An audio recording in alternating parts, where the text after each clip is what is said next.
Assalamualaikum warahmatullahi wabarakatuh. Nama saya Satrio Fabriano dari kelas 10 IPS 4. Di sini saya akan mempresentasikan materi bab 11, yaitu tentang zakat untuk kesejahteraan umat. Ada 6 poin, yaitu 1. Pengertian, 2. Dasar hukum kewajiban, 3. Tujuan, 4. Penyaluran, 5. Macam-macam, 6. Hikmah.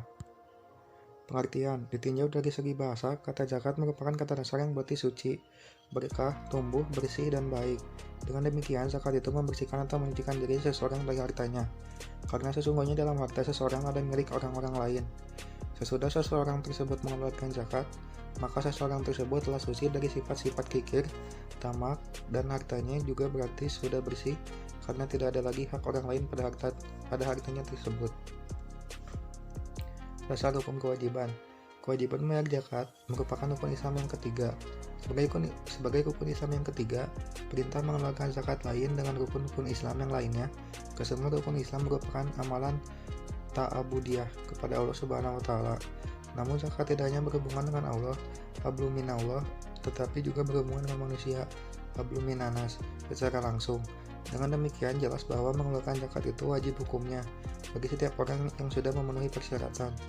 Adapun beberapa tujuannya yaitu 1. Menghilangkan sifat kikir, sifat tamak, dan serakah.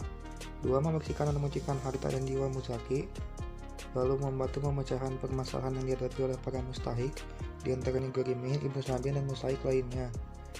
Lalu mengembangkan rasa tanggung jawab sosial pada diri seseorang, terutama pada mereka yang memiliki harta kekayaan. Penyaluran.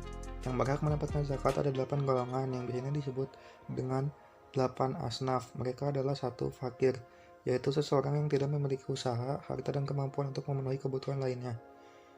Miskin, seseorang yang memiliki usaha atau mata pencarian namun tidak mencukupi untuk kebutuhan hidupnya. 3. Amil, seseorang yang menjadi petugas yang ditunjuk oleh pemerintah atau masyarakat untuk mengumpulkan zakat, menyimpan, dan kemudian membagi-bagikannya kepada mustahik. 4. Mu'alaf, yaitu seseorang yang diharapkan mau memeluk ajaran Islam atau seseorang yang baru masuk Islam yang diharapkan tetap istiqomah, atau orang Islam yang tinggal di perbatasan yang supaya tetap berjaga keislamannya. 5. Riqab, yaitu memerdekakan budak atau juga dapat mencakup orang Islam yang ditawan oleh orang kafir. 6. Gorimin, seseorang yang berhutang karena untuk kepentingan dan bukan untuk maksiat, sementara tidak ada kesanggupan untuk membayarnya. 7. Fisabilillah, yaitu dana untuk kemaslahatan umat Islam atau semua kegiatan yang menuju ridha Allah Subhanahu wa Ta'ala, seperti membangun masjid, rumah sakit, panti asuhan, sekolah, jembatan, irigasi, dan lain sebagainya. 8. Ibnu sabil, yaitu seseorang yang sedang dalam perjalanan yang bukan untuk berbuat maksiat, di mana orang tersebut mengalami kesengsaraan dan kesulitan dalam perjalanannya. Macam-macam. Dalam syariat Islam, zakat dikelompokkan menjadi 2 macam, yaitu zakat harta mal dan zakat fitrah. Zakat mal adalah mengeluarkan sebagian harta benda yang menjadi hak milik seseorang sesuai ketentuan syariat dengan tujuan untuk membersihkan atau menyucikan harta tersebut. Harta tersebut meliputi emas, perak, uang, perdagangan, tumbuh-tumbuhan, binatang ternak, hasil tambang, barang temuan. Lalu sedangkan zakat fitrah, adapun syarat bagi yang melakukan zakat fitrah adalah sebagai berikut. 1. Beragama Islam. 2. Masih hidup sampai pada malam hari raya Idul Fitri atau baru lahir sebelum terbenam matahari pada malam hari raya Idul Fitri. 3. Memiliki kelebihan makanan bagi diri dan keluarga yang menjadi tanggungan pada malam dan hari raya Idul Fitri.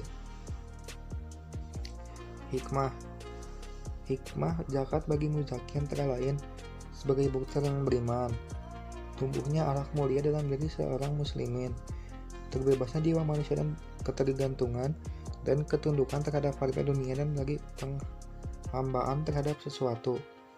Hikmah zakat bagi mustahik antara lain. 1. Dengan adanya zakat dapat meringankan kesulitan ekonomi yang membebani kehidupan para mustahik.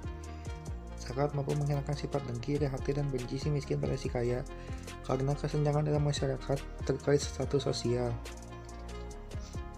Lalu hikmah zakat bagi masyarakat umum, terciptanya lingkungan masyarakat yang aman dan tentram, lalu mengurangi kesenjangan sosial atau memperkecil jurang pemisahan antara si kaya dan si miskin.